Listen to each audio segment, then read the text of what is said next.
Hello, and welcome back to Hold On, I'm Talking Brother.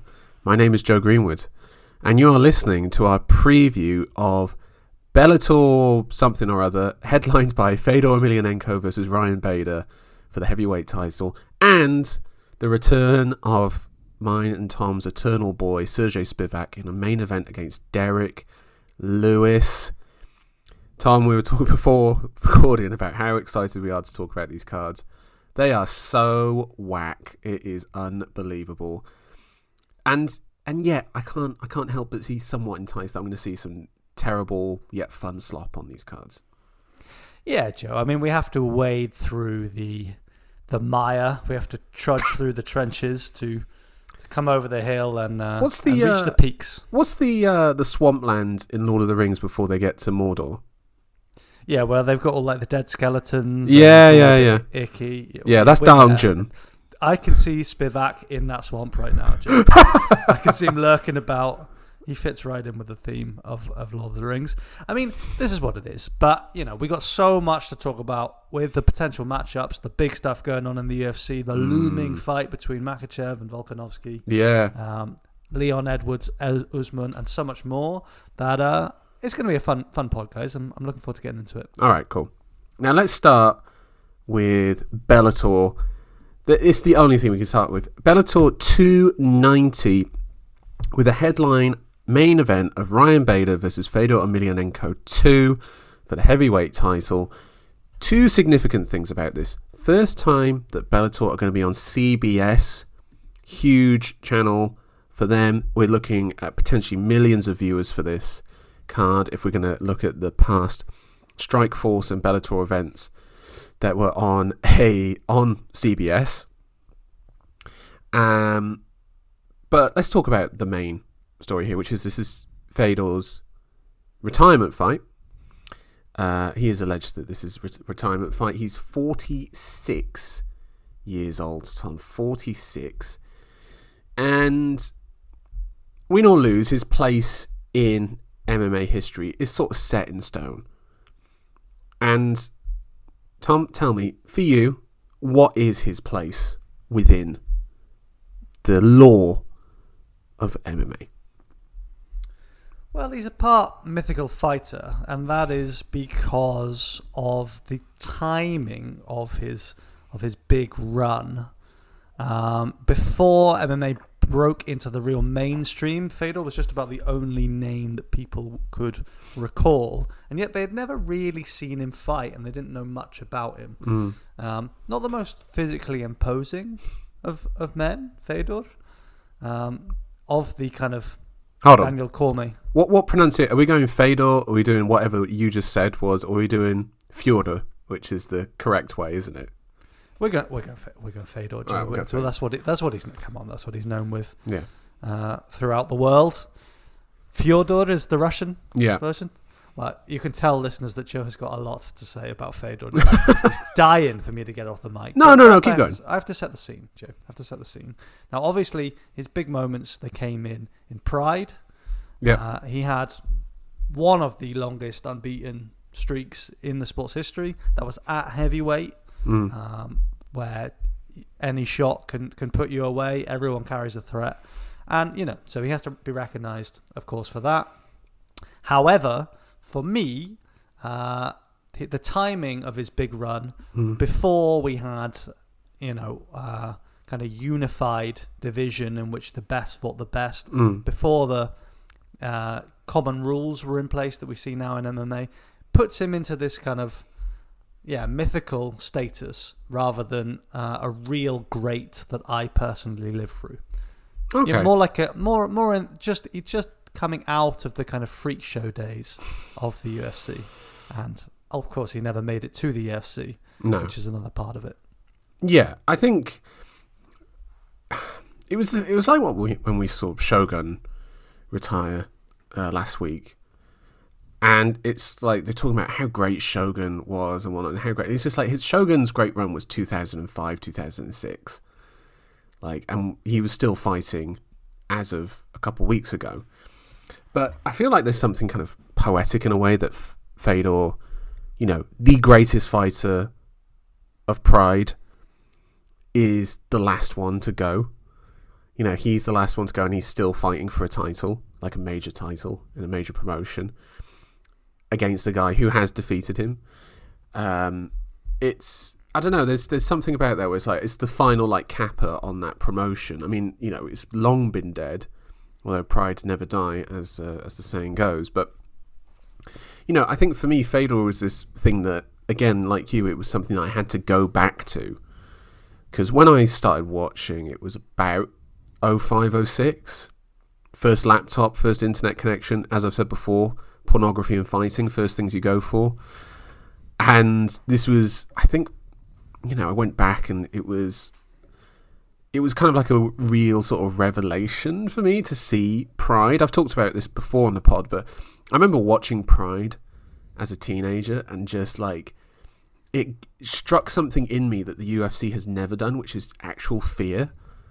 Like, it was, you know, the fact that you've got these kind of blank Eastern European roided up men going in there and fighting in a cage in Japan, and it has this Japanese presentation. It was so foreign, and they were so fearsome to me that it actually like struck fear. Like Fedor's walkout would actually unnerve me. And then you hear all the stories that he's actually a really nice guy, and it's like, how can this possibly be? Over time, and that was my initial sort of feeling of him. Then, obviously, when he comes to the US with Strikeforce, doesn't join the UFC, beats Brett Rogers with a thunderous right hand to knock him out, and then loses 3 fights in a row, where people are like, oh, this guy's washed. He lost to Verdum, Bigfoot, Silver, and Dan Henderson. But since those 3 losses, 10 wins, 2 losses. That's pretty good for a man over 40.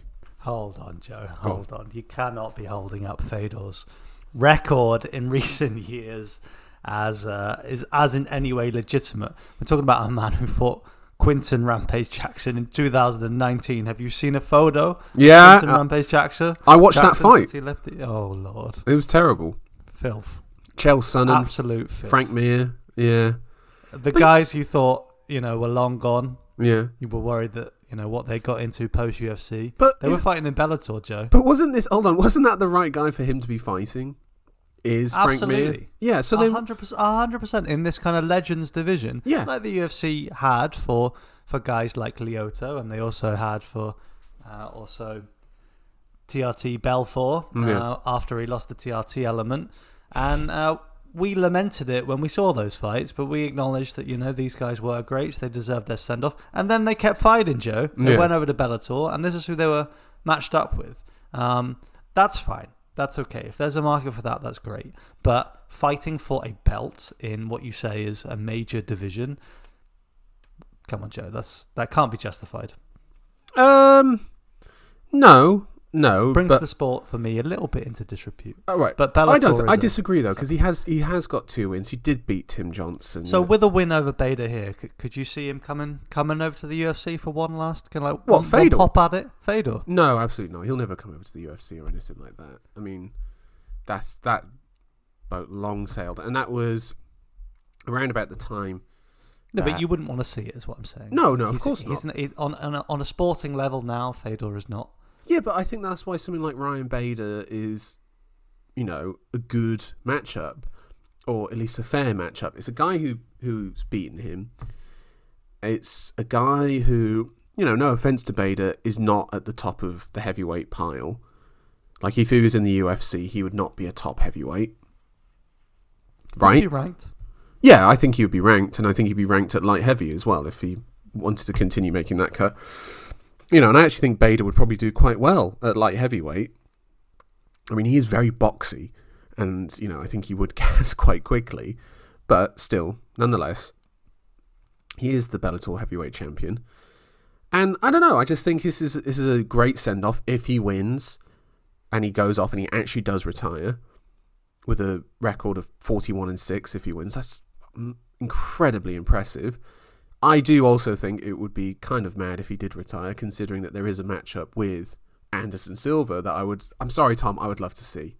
It would be disgusting, and I would love every second of it. Are you going to kink shame me? Please don't. No, you get enough of that from Kirsten, I'm assured. so no, Joe. No, I'm not gonna king shame you. No, of course, he had his place in the sport. I think that place should be probably in the rearview mirror now. And yeah, if he can win this fight, that would be a great way to go out. Do you not have any sort of fondness for him or for Pride or anything like that? I mean, this is kind of your mentality. You're kind of a look forward guy, though, aren't you? Yeah, I'm all about the future, baby. Yeah. I'm all about what's around the corner. Crypto, I guess for me, weird 3D phone screens, that sort of thing. I guess for me, the sport has evolved so much since those days that Pride is unrecognizable. And as you say, it was freakish in nature, almost like there were no rules. Like you said, they were juiced up, these fellas. Yeah. Soccer kicks. Oh, so good. And all sorts of crazy matchups between, men weighing 300 pounds and ladies and just everything you can imagine. Ladies?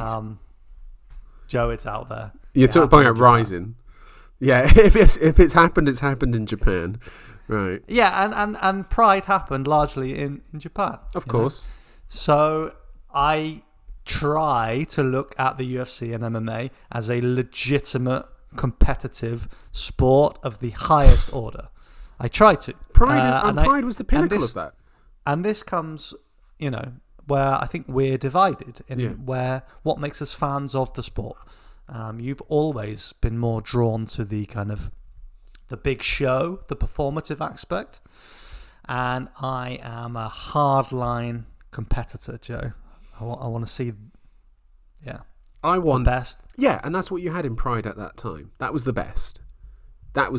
Like, there's no, Fedor versus Crow Cop is the best fight of that decade. But Joe, hold on. Look, we don't have this in in motorsport, for example. You don't say, well, let's say Ayrton Senna defeating whoever. Well, I didn't want to pick out Ayrton Senna because he's no longer with us, unfortunately. But I was looking for Nigel Mansell. All right. In his heyday, he was one of the faster men. He had one of the better cars as well. But that's another discussion. You don't say, should we get Nigel Mansell back for one more season? Not gonna lie, I would watch that. And I'm not a Formula One guy. Now, Nigel Mansell competing in some Legends division with other veteran racers, fine. But he's not at the top of the sport anymore, and that's where my main eyes are drawn. I really want to see the promotional malpractice, basically, of it all. Yeah, that's a little bit troubling for me. We're going to get on to talking about some promotional malpractice in today's era later on when we've finished talking about the UFC Fight Night card that's ahead of us, Joe. Why don't we start with that one now? Spivak versus Derek Lewis. Oh, hell yeah. Talking about the pinnacle of competition. Oh, my God. Like, the Spiv is back. We love Spivak. We love the trips, inside, outside trips, the overhooks, to get to that position. And he's facing Derek Lewis, a man who has shown complete disregard for takedowns. Except now he is unable to take a shot, it seems like, from big-time heavyweights. I mean, admittedly, Sergey Pavlovich and Tai Tuivasa do hit different to a lot of heavyweights, whereas Spivak is more grind you down and just absolutely smash you into the ground. And one slight correction, he did take some shots from Tai. He took some big shots. Oh, Lewis. Yeah. Yeah, that's true. The Pavlovich one was mad as well, wasn't it? Just the flurry that comes from Pavlovich. I know that at the time you were slightly against it, but, I thought it was a fair finish in the end. Have you seen Derek Lewis this week, by the way? Yeah. I have. And for those of you who haven't, get on the internet and have a little look. Unrecognisable. Yeah. Very slim down. 205 Derek Lewis. Do we know much more about this, Joe? Because I'm worried. Oh, really? What do you mean? Like it's like a health issue? Yeah, well, we know he had to pull out last time when this matchup was made. And we know it was a chronic health issue that came up at the last moment. There have been all sorts of concerns for Derek and his back and various injuries through the years. This man has had a troubled life, a hard life. And when I see such a radical change at this stage of his career, it makes me concerned. Okay, fair enough. I know that he changed camps, that he's no longer with his long-time coach, which I believe was Bob Cook. You would recognise him as the bald guy with the moustache. Has corners quite a few guys. You'll see him fairly regularly out and about in the corners. And he left him for another team in Texas. And when Lewis was asked about it, he was just like, just needs to change it up. Realised that things weren't going well for him. I think after that Garn fight in particular, that was a really big turning point for him. And this is kind of like end of the line territory for Derek Lewis, isn't it? If he just gets smashed and finished here, like he's not. We need a main event. Let's go back to Derek Lewis to save us, sort of thing. This is kind of like, Derek, mate, we're going to need you to do the job and face this young upstart who's going to smash you. You all right with that? Yeah, boss, definitely. I'll see you there in 2 weeks. You know, we're getting to that stage with Derek Lewis, but slim down. Could this be a new sign of focus? And could this unleash something into him, like a new level of athleticism that we haven't seen before? Because he's quite the explosive athlete. 100%, Joe. And I don't think anybody was thinking that Derek is not known for his cardio. I've not thought to myself, wow, that man could put on a bit more weight and carry more power. Not lacking in that department. So yeah, I mean, if it's a genuine cut, he's cut down to this kind of weight, I'd be very interested to see how he performs. I really hope that that is the case, because I think Derek's got more to give. Now, you're not alone in thinking maybe this could be the end of the line for Derek. Cormier's been out on record this week saying that even with a win over Sergey Spivak, Derek Lewis is done as a competitor at the top of the division. I think that's a little bit too hasty for me. I really do. Yeah, it wasn't. It was just December of last year. He was putting away Chris Dorcas, who would earn all the plaudits for his fast hands. He had been running through people and knocking them out. Derek smashed him. Absolutely smashed him. The last win before that, Joe, Curtis Blades. Yeah. Right? Now, yeah, but the win over Curtis Blades, though, he was losing that fight until he won it, obviously, as is the Derek Lewis way. But I don't know, man. Like, I just think this is like a win over Chris Dorcas. I mean, that's not that impressive now. Like, not anymore. But at the time, I think Derek might have gone into that favourite as an underdog. Maybe. But again, though, it's still like, I just don't think we've seen that much to really think he's good. I mean, because like the Tuivasa one, he got his best shots off against Tuivasa when he took him down, which is something that we weren't expecting. He's not going to do that against Spivak. Like, he's not going to take Spivak down. No. And if Spivak has any modicum of fight IQ, it would be follow what Blades and Garn did on the feet, of just picking him off at range. Just pick at him. Like, that's what you need to do against Derek Lewis. Pick at him and then explode through with like your fourth or fifth shot. Like, don't like let Lewis set. Don't let him get you pushed back up against the cage. If Derek Lewis is throwing that switch kick to get you to move back, start circling, bro. Like, get out of there. Or go for a takedown. Get something to get him moving back. Because if you can just make him move back, I just really don't think there's that much of a threat for Lewis. All his sort of iconic knockouts come from moving forward. So, you know who you sound like, Joe? You know what your behaviour reminds me of? Yeah. Alexander Volkov in the third round. All right, you think it's wrapped up. You think you know. I didn't say it's wrapped up. I think you know what to do, and then you get gadooshed. Yeah, and he didn't do what I said. No, he didn't. He didn't. Absolutely. And yeah, of course, there is a roadmap out there to beating Derek. Many men have failed to follow that roadmap. Much can be said about Derek's lack of all-round game and well, lack of technique, let's be honest. Yeah. In many facets of the sport. Yeah. And yet here we are. We're talking about him headlining another main event. Would you bet substantial money on Spivak coming through this unscathed? How much is substantial? Well, do we want to go over our finances we were just talking about before? I think that's not going to be No. necessary. Sponsors, we're still interested, by the way, if you do want to reach out to us. Yeah. I'll take your money and put it on Spivak. Of course, so if I had... Joe, I'm picking Spivak, but I'm just saying, you don't think Derek Lewis can knock him out? Of course he can knock him out, but I don't think he will. I think it feels a bit desperate, this weight loss thing, and I just think it's a couple shots too late for him. Like, I don't think he's got so much wear and tear. Are you telling me he's declined? Yes, he's declined. The bad back, the bad knees that have come, the surgeries he's had. That's all part of the show, mate. That's all part of the game. Like, Derek Lewis has been written off before. He walked away from the UFC, you might recall. But then he just kept knocking people out, and they're like, all right, well, we'll have to keep giving him more fights. And then he did that all the way up to getting a title fight. He's not facing he's not beating Spivak. All right, let's move on. Let's talk about the rest of this card if we must. It's it's dreadful. Let's just get that out of the way. Dang Jun in a co-main against Devin Clark. I mean, holy jabroni. Oh Lord. I mean, Dang Jun, his last fight, it was a loss to Dustin Jacoby. It was 4-0 going into that, and it was a bit like, this Jacoby could be in a bit of trouble here. And then proceeded to get knocked out by Jacoby. A decent win over Devin Clark, get Dang Jun back moving again, but he's just not that. He just doesn't have that sort of dynamism, does he, to really get going? Well, Jacoby's good. He is good. He's good. Despite that loss to Roundtree in his last fight, he's... Yeah, a split decision. Not sure about that one. I mean, Jacoby, for me, he's a top 15 light heavyweight. And a test, I wouldn't hold it against Dang Jun. That is his first loss since hitting the big time. Mm-hmm. However, if you lose to Devin Clark... Oh, my word. I'm not. I will speak no more of your name, because Devin Clark is a certified jabroni.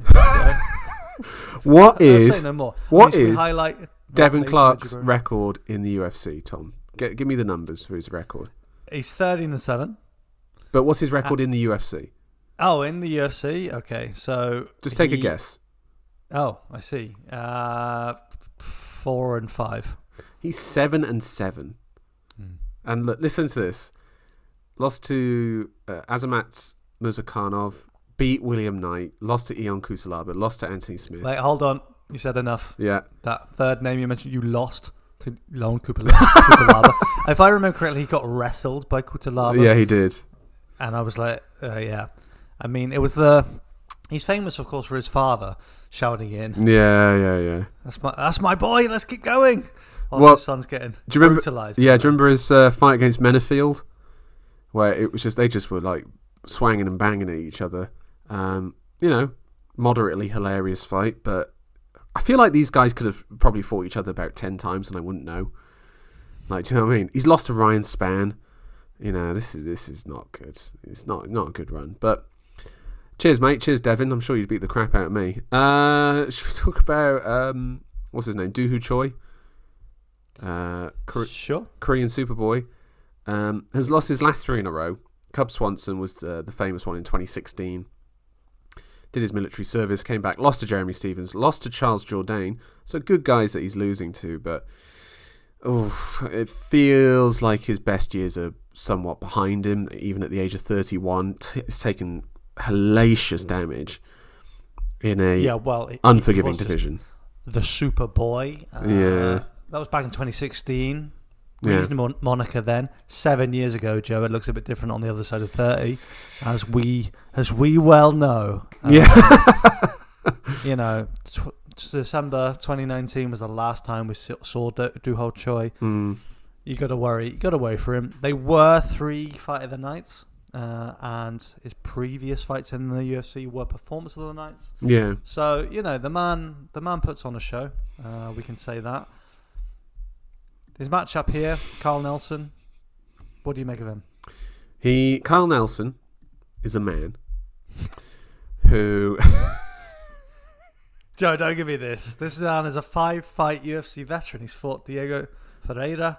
Yeah. He's fought Billy Quarantillo. He's fought the Black Country banger himself, Jai Herbert. Yeah. He's 1-4 in the UFC. I don't know what he's here for. Can I just read you this? This is the strikes landed and absorbed per minute for both of these fighters. Strikes landed per minute 5.32 for Choi, 3.34 for Nelson. Absorbed, Choi 6.38, so that's a negative differential. Nelson 5.39, a near 2 strikes per minute under what he throws. This is just going to be absolutely disgusting. Really, it is going to be absolutely disgusting fight. And if you remember that Jai Herbert fight, he just got out wrestled and clinched by Herbert. It's not like he took a load of damage. You're getting out wrestled by Jai Herbert. And I love Jai Herbert, but my words, get it together, mate. By the way, Jai Herbert, he's got a fight booked for the Edwards Usman 3 card. Ludovic Klein. Remember Ludovic Klein? Yeah, mate. I like a bit of Ludovic Klein. Yeah, actually. he's pretty good. He's pretty good. Sounds like a good matchup to me. Yeah, agreed. Sunny uplands, but we've got to get through the swamp first, Joe. What else have you got for us? Nothing. You got the finals of the road to the UFC cards or fights that no one has watched or cared about. Even Grabaka Hitman on Twitter, I don't think has even watched this nonsense. So, jeez Louise, it's bad.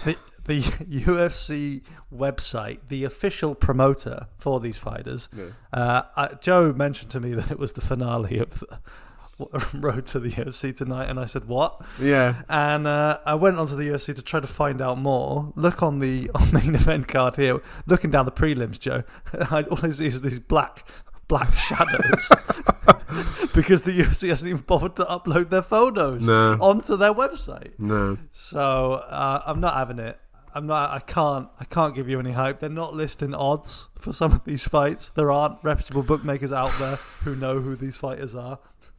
Nobody knows. If you have any information about these guys, get on it. Get on get some gambling done, because honestly, I don't think you'll find someone to take your bets, Joe, because you need proof. Yeah, honestly, you need to have proof they exist. Joe, let me say, have a little look, listeners, at the UFC, the main website, at the event page for this fight. You're talking about Anshul Jubli fighting out of India. No idea. He's got the frame of a black man. I can say that. And he's very broad. He's well built. He looks like a West African descent. Okay. But that's all I can make out. And then I see Yi Jia. He's got the same build. He's from China. And Nakamura from Japan. Are you seeing this now, Joe? Yeah, I am seeing this. It is. Who is that guy? Do you know who that? I think I know who that is. I think is that Robbie Lawler? They use Robbie Lawler for the outlines of guys, don't they? Robbie Lawler is also of. Yeah, he could fit many profiles, Robbie Lawler. Yeah. I'm quite sure. I feel bad for the Sung Guk Choi fighting in the flyweight fight if Hyung Sung Park is built like Robbie Lawler, because that would be a brutal mismatch. Yeah, this is dreadful, isn't it? I think we've got that point across to the listeners. Marcin Tybura versus Blagoy Ivanov. I was wondering if you were going to sink to mentioning that Tybura versus Ivanov. That doesn't even have odds either. No, it is the only other fight, with two ranked fighters. Of course, that is at heavyweight, so we know that doesn't count for much. Are you excited to see Ivanov? No, I didn't even have to you to ask to finish that question. No. Let's move on. Should we talk about the news? Please. Big fight set up. I'm going to go to the biggest one. Tom, I know you can't wait to talk about it. That's right. Arnold Allen versus Max Holloway set for a Fight Night main event. Rule Britannia, set for May, not at the Apex. Apparently this is going to be in front of a crowd. Max Holloway returns, and against Arnold Allen. This is tremendous. If Arnold Allen wins this, title shot, no doubt about it. Yeah, no doubt about it. Absolutely. It is an if. Now, of course, part of me a bit worried. I do love Max Blessed. And it was a tough loss he took last time out against Volkanovski. A crushing loss. Yeah. Not easy to come back from. And the man least want to fight in the division right now is Arnold Allen. And he's taking that fight. So huge props to Max. Wait, hold on. Joe, are you joining me? Are you joining me on the Arnold Allen for the title train? I'm just no, because you're telling me he's going to beat Volkanovski as well. No, I respect Volkanovski too much. I need to see evidence otherwise to dissuade me of that notion. No, it's more concern for Max. Just come on, give the man a tune-up fight. Give him something. Giga Chikadze or something. Absolutely, that's what I'm thinking. We already saw him put that whooping on Cater. I wouldn't subject Cater to that again. No. But it could be Josh Emmett. Emmett's got the title fight with Rodriguez, isn't he? Is that booked? Interim title fight, co-main of Volkanovski versus Makhachev. Oh, it's 100%. That's 100%. Oh, well, oh, by the way, I don't know if you realise, but Volkanovski versus Makhachev is happening in 2 weeks. Well, I don't really realise, Joe, because Makhachev, he's been out saying, like, where's the promo? Yeah. And I'm thinking the same thing. We've got an amazing matchup. Pound for pound 1 versus pound for pound 2. Pound for pound number 1 is moving up a division to face a guy who is bigger than him, and quite significantly so. Like, what are we doing here? This is like the easiest fight in the world to sell. It's the easiest fight in the world to sell. And he's doing it in his home country. Yeah, we know Volk loves Australia. He lets us know regularly. He loves Australia. You're going to have an Australian crowd for the first time since 2019. They're going to be ravenous. And there's no promo. No promo whatsoever. What's going on, Joe? I mean, the UFC does seem to be dropping the ball. At the start of 2023, we've lost Francis Ngannou. Power slap. We've got power slap. Now, I think my views are well on the record here, Joe, but power slap, it's an abomination. Now, I hope you've cut that out. Cut that dirty behaviour out. Gone back to your weird internet porn and stop watching Ultimate Slap or whatever it's called. That, I mean, it's horrendous, Joe. There's a Guardian article about Power Slap with the headline, "Is this the most stomach churning reality TV show ever?" It is named as a quote sport. It's not a sport, as you said last week. It is horrendous. It's so damaging for the UFC brand, and it's damaging for me as a fan. When I talk about the UFC, I cannot look you in the face and tell you that the UFC is a real sport when it's been co-promoted alongside people trading CTE for $1,000 a showing. It's shocking, Joe. It's really, really disappointing me.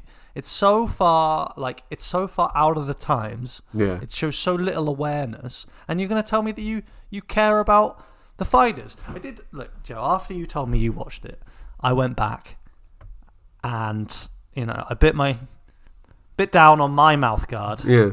And I watched some Power Slap. Right. And the most stomach churning thing for me was the absolute nonsense of having Jason Herzog there. Yes. Who, by the way, shame on you. Yeah. Shame on you, Jason Herzog.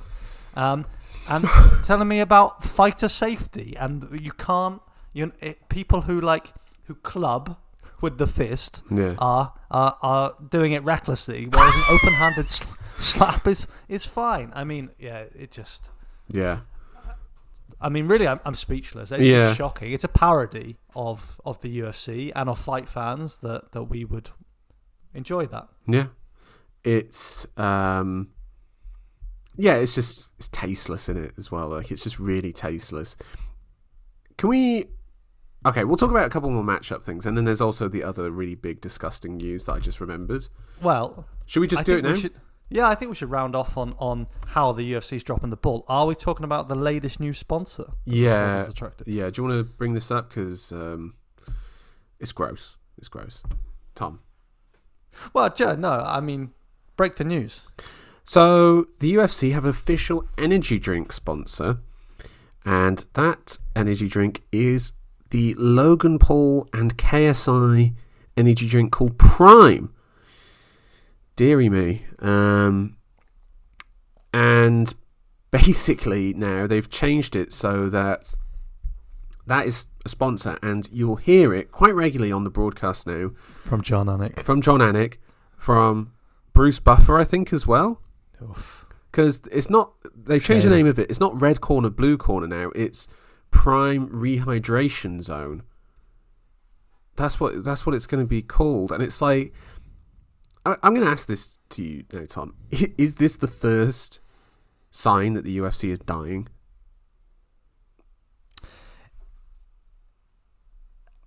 Yeah, you kind of stumped me there. I Yeah. mean, once you start to add these missteps together, you do wonder what is going on there.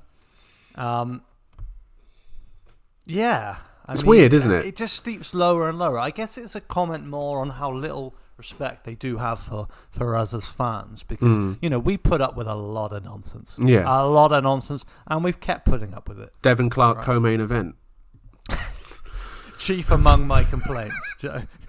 Chief among my complaints is this nonsense we're being subjected to on Saturday. No, but of course we're also talking about the constant intrusion of sponsors and the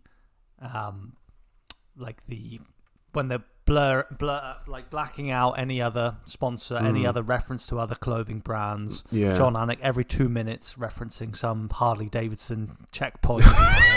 It's just absolute nonsense. Some absolutely garbage films, tried and tested, by the way. If you want to know what not to watch, if you hear it mentioned in the UFC at some point, it's going to be garbage, and it's going to go straight to DVD, no cinematic release. No. We've been putting up with this, Joe, for a long time, and I really just think they're testing how much more they can get away with. I mean, maybe it's the case. I mean, do you think maybe they're just trying to milk this because maybe they see that there's a swerve coming that's a bit negative? Or maybe this is Dana's continuing desire to want to be relevant, and that I think... Yeah, go on. Well, I think this particular move is trying to capitalize on Logan Paul as an influencer, reaching very young people. Yeah. Future fans of the sport, and locking them in early. I think this probably has some business rationale to it. But the reality that we as fans, mature fans, are subjected to is fighting out of the blue prime hydration recovery zone. Yeah. Sergey Spivak. I mean, what is happening? Yeah. Where is Francis Ngannou? Joe, I'm not happy. Yeah, it really, really is like, it's like we're just getting our faces rubbed in it now. Like, they really don't care about the fans. The matchmaking's one thing, but stuff like this almost is like worse. Like, it's worse. It's just like, we're going to make the presentation so unwatchable that you're like not going to be able to watch it. Like, you, Tom, when you watch a pay-per-view, you watch everything. You watch the promo, you watch the everything. Me, on the other hand, depending on what sort of mood I'm in, and mostly I'm in a bad mood when I'm watching these. I'm like, you know what, I'm gonna do what Tom does. I'm gonna like watch a bit of promo, and then I'm like, oh my god, John Anik, shout out to you, brother, but I can't watch you debase yourself like this. I don't know, man. Like it's just, it feels like this can't last for much longer, and I wonder, is the tipping point actually going to be? And I don't know if you saw this rumor, but you mentioned those young fans, Logan Paul fighting in the UFC against Paddy Pimblett, like, as was talked about, and it's like, what? You know that I can't even picture that. Surely they're 3 weight classes apart. Yeah, but I guess Paddy wouldn't cut that much, or just get in somewhat shape. I think, Joe, the culmination is some collaboration with celebrity boxing in MMA with some light touch. Yeah, I think Dana probably wants a bit of that action, as much as he hates to acknowledge what Jake Paul's doing. I mean, they are what's the word? Disrupting. They are disrupting the sport, and I think Dana sees the dollar signs. Yeah. Is it for the best though? I mean, for them, is it the best thing? Because if I think about when the sport was at its most, or has been at its most exciting, it is when you've got some just undeniable fighters at the top. Different martial arts disciplines, different backgrounds, different stories, strong personalities, and I'm not talking about just like shit talking, because like someone like Brock Lesnar wasn't much of a trash talker, but it was him as a person which got you in there. Francis, even Randy, like, UFC don't want to acknowledge it, but Randy was a guy who saved the company, who continually did great things for them, and they just want to disrespect and not acknowledge him anymore. And now it's like, but we're not going to show you any footage or acknowledge Randy as one of the pioneers of this sport. But Logan Paul and KSI's energy drink, huh, guys? It's like, my God, it feels like it's coming towards this like almost dystopian ending. Like, what end is it going to have? What are we going to sign up for? Well, Joe, I mean, for it to truly reach a nadir, then we need to have an alternative. And that Pride, bring it back.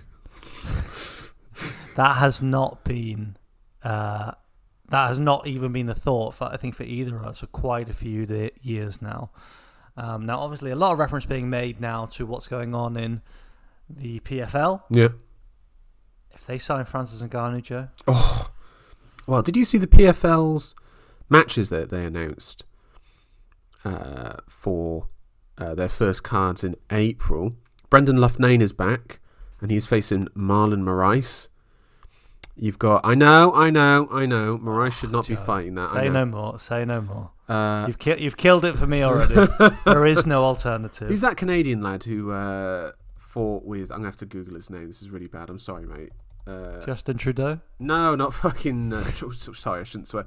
Olivier Aubin-Mercier faces Shane Burgos in his lightweight debut. So Burgos moving up to lightweight.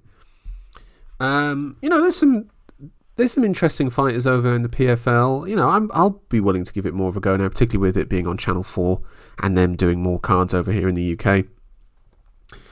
I just wish that there was a more clear second promotion that was offering cards as consistently good as this, as the UFC do have. Not this one, but future cards. I don't know. Can I break some more news, Joe? Go on. So, a couple of things I wanted to pick up on. Gilbert Burns, Jorge Masvidal. Yes. Co-main event of the card, which is headlined by Pereira versus Izzy 2/5. Depending on if you want to include kickboxing. Yeah, it's interesting. UFC 287, April 8th. It's interesting that you went with that fight first. Is that because it's more enticing to you? I went with that fight first because I feel like that's the biggest surprise. You're surprised that Masvidal took the fight? I'm surprised that Masvidal not just took it, seemed to want it, seemed to feel like this was a good matchup for him. If I'm Jorge's manager, I'm dodging that. Well, he doesn't have a manager anymore, does he? I'm very happy to see it happen. Well, that could be part what of do you the mean? problem, Jorge. You will. Oh, what? What you're saying that he should have a manager going like, "Don't take that fight, mate. Wait for blah blah blah." Right? You're getting yes, absolutely. Right. But I'm happy that he doesn't because I like that fight, Joe. Jorge doesn't deserve to be in there with Gilbert. This is true, but it's a big fight for Gilbert. He's definitely earned that fight. He will win that fight. For me, even with Jorge and his questionable position in the division, a win for Gilbert here, especially a strong win. Yeah, I think he's looking at a title shot, Joe. You mean like dominant, smash you in the ground win? Yeah, I would say so. Yeah, if he finishes Masvidal, this will be a big event. Jorge will make this a big event. Yeah, he's you have to credit him for that. He will be somewhat of a draw. I mean, the UFC dropped the ball in terms of promoting the Covington fight. That didn't seem to sell that well. But Masvidal... Off the back of Pereira Adesanya? Sounds fun to me. Yeah. I mean, that's a co-main. That's a good co-main. Yeah, that's the thing with Jorge, isn't it? It's just like, I don't think you could plug him into a main event just... Yeah, I mean, Edwards says if he beats Burns, he can have a title shot, which is just like, Leon, mate, go make that money. Good for you. But that's not competitive in the slightest. And actually, even if both of them lose, I feel like you should just make that fight anyway. Let's just fully cash in on Masvidal's, footage, every inch of footage they have of him. Can Jorge win that fight? Against who? Burns? Against Burns. No, I'm saying that even if he loses and let's say Leon loses. I hear you. I hear you. But can he beat Burns? What's your feeling on that? Is there any legitimacy in the matchup? Yeah, he could beat him. I would say it would have to be exclusively on the feet, and I would say it'd have to be at range. He'd have to either blitz him or he'd have to catch him with a counter of some sort. Well, his striking is very good, and I think his grappling defense is very good as well. It's very It is good. He's just met, the creme de la creme. He's 37. It is good. He's 37. There's a lot of miles on that clock, and then the knockout by Usman. If Burns smashes Masvidal, he is calling out the champ straight away. And he should rightfully be the number one contender over Khamzat, over Bilal. No question, right? Khamzat, I'm considering him a middleweight until proven otherwise. That's true. Next bit of news then, Joe. Go on. I think that's a bit of a positive note. Now down onto... Oh, wait, hold on. Do you not want to talk about Izzy Pereira quickly? But of course we can. Yeah, I mean, for me, that fight was already in the offing. That was booked. It should happen. Yeah, let's do it. I'm excited. I'm excited as Nothing well. more to say.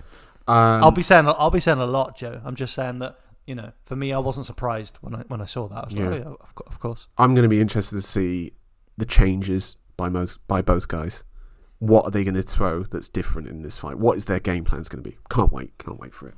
Yeah, it's fantastic. The fight that we deserve. Let's be honest, Pereira can't fight like that again in the second. I wonder if he leaves with that message. I really do. I wonder if he leaves with that message. Do you think that Pereira's the type of fighter that goes away thinking like, oh, that was a close escape?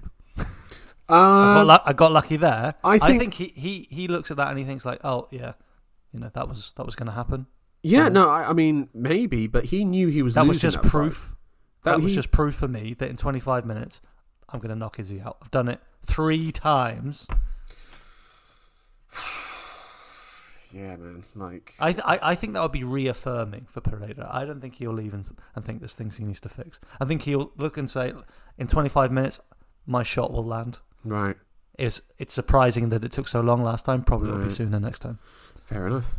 All right, and he also will be thinking on the mental edge, Joe, that he must have. He must have over Adesanya now. That will just further cement. Imagine if he knocks him out again. Oh my God, poor Izzy. I mean, the meltdown. We're looking at what's just happened to Max Holloway. If he gets knocked out by Pereira again, we're looking at Holloway. And what I'm saying there is Holloway was up there, being discussed in the pantheon, the great pantheon, taking on all comers, really a fan favourite, fantastic fighting style, big brand, and then he got crushed by Volkanovski. Yeah. And I'm not talking about Max Holloway anymore. And then there's no doubt that Aldo's the greatest and that Volkanovski's chasing that now. Yeah, basically. Yeah, and then basically you would have to say Anderson Silva. Anderson's the greatest of all time. And Izzy is a clear second tier along with Rob. That's it really. Which is mad when you look at the position that Adesanya was in before that fight. Really mad. We're talking about an all-time great having ascended the mountain, just kind of dusting off the legacy, clearing up that one question mark on the record. Do you know what also makes me worry for Adesanya about this? And it's a very superficial way of looking at it, but I love the superficial. He recently got a face tattoo. I don't know if you saw this, and it was written in kanji, I believe, and it was just like it basically meant like I am reborn. And I was just like, oh dear, mate, oh dear, like that is tragic. That is absolutely tragic. I don't know. Yeah, big fight anyway, Joe. Very excited about it. I was going to bring your attention to the 2 more things that I wanted to talk about. One was Beneil Dariush. Yes. I think there's interesting discussion to be had here. We're talking about him and his place, of course, in the lightweight rankings. Just coming off a win over Gamrot, a win that not many expected. A win in which Dariush... I mean, he's kind of in the same position. He's the Gilbert Burns of lightweight. Let's be real. So that's why that name came into my head. It's basically he's been out on record now saying that even after beating Charles Oliveira, he still doesn't think he'll get matched up for a title because he's worried about the timing issue. Because they're making Volkanovski versus Makhachev 2 weeks from now. Yeah. 2 weeks from now, and then they're making him versus Charles in May, which then knocks him out of the timeline for a title fight. So then who would you say gets the title fight? Is it Dustin or is it... Why, isn't Gaethje and Fiziev happening as well? Oh, Gaethje and Fiziev in March, yeah. So what happens with Fiziev? Big win over Gaethje? You really think people are still talking about, Dariush? like, I think, I mean, no, it's, they're not. And also, Gaethje's a bigger name than anything Dariush has got, so he could have that claim. But then Fiziev's a bit of a weird guy in that he'll probably call for some weird meme fight instead of like an actual title shot. But yeah, that's a more significant win until Dariush beats Oliveira, or if he beats Oliveira, I should say. It's a test. Okay, it is a test. If gut reaction right now, Oliveira Dariush made 5 rounds co-main on a pay-per-view, who you got? I mean, you're gonna see recency bias writ large, Joe, in my answer here. Yeah, I can't help but think Dariush. He looks so good. He looks so good against Gamrot. I think he can implement the same kind of game plan that Makhachev did. Yeah. I don't think he's scared to go into Oliveira's guard. In fact, I'm certain he's not. No. And he's got suffocating top pressure. Yeah. And you remember how he handled Ferreira, Carlos Diego Ferreira? Just rolled with him, dove in. Yeah, until he just smothered him. I also just want to say this, that Dariush, as a jiu-jitsu competitor, has more legitimate trophies than Oliveira. Like, he is Gilbert Burns level jiu-jitsu world champion. He's got a gold medal at the jiu-jitsu world championships in the gi brown belt. Like, that is incredible, and I think he was the first American in years to get that as well. Like, he's about as legit as it gets in terms of on the ground. But yeah, very, very excited by that matchup, and I do have that worry then as well of like, how badly is he going to get screwed over? But yeah, what was the other piece of news? Because I think I might know what it is. Have a guess. The Conor McGregor, Tony Ferguson, Ultimate Fighter nonsense. Yeah. Of course. I mean, we have to talk about it. Yeah. So Joe here, I think he pretty much covered the basis there, but Tony has come out in a modem, a way of communicating that only he knows.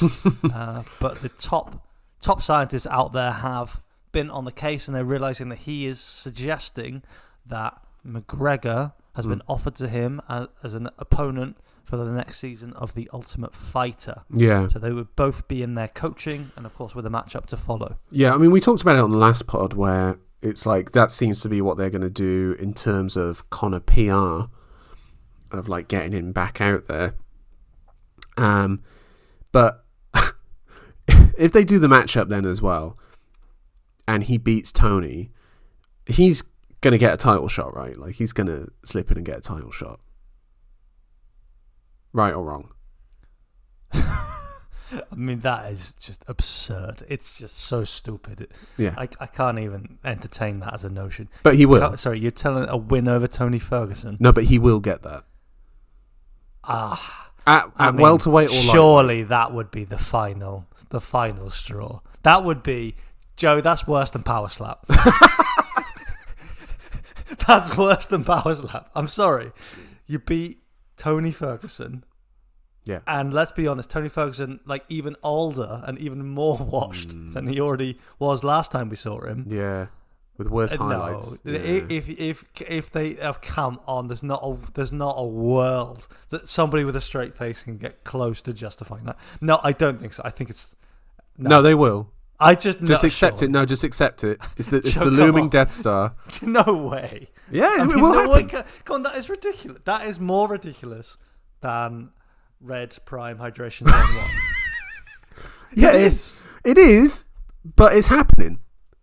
You have to, Tom, just accept that it's going to happen. Joe, I mean, you're too much of a cynic. You've been in. No, I'm telling you, that's what's going to happen. Go into the light, Joe. Go outside.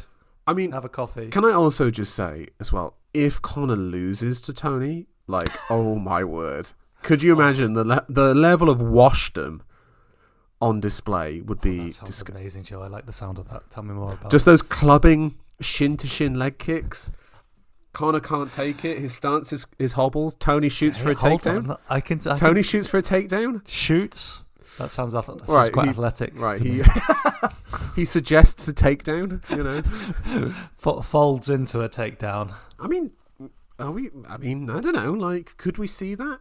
You can still kind of take punishment. It's just, I'll just say it right now. Conor will knock him out, like, quickly. I think. Yeah, I mean, juiced Conor at 170. No contest, really. You gotta imagine it. Yeah. Yeah, and he's getting a title shot, so just brace yourself. Right. Is there anything else you want to talk about? Any other matchups that you've seen? You're good. I'm good as well. Listeners, thank you so much for joining us. We'll be back next week to, preview Volkanovski versus Makhachev. Yeah, that's positive energy. Man. I could see the down look on your face when you were about to say review Spivak. Spivak versus Derek Lewis. And then you remembered, we do have a PPV next week. Oh Let's God. go. Bro, listen to this card. Randy Brown versus Jack Della Maddalena. Jimmy Crute versus Alonzo Menafield. Justin Taffer versus Parker Porter. Yair Rodriguez versus Josh Emmett. And then Islam Makhachev versus Alexander Volkanovski. Oh my word. No Robert Whittaker. Got some sleepers, got some bangers hidden away on the prelims, I hope. Yeah, you've got, what's one that's jumping out at me? Zubaria Tukhugov versus Elvis Brenner. Jamie Malarkey, he's back. He'll be dishing out some punishment. Shane Young is facing Blake Bilder. You know, Blake Bilder. Yeah, that's the guy's name. Okay. To the working man. Yeah, and there's some Australian lad who is facing an Armenian that I've never heard of, so he is in a lot of trouble. Yes, indeed. Right. Well, we'll be back to preview it all. Yeah, absolutely. Listeners, contact us at holdonbrother69@gmail.com. And we'll be back next week. God bless. Thanks, Joe. Bye-bye.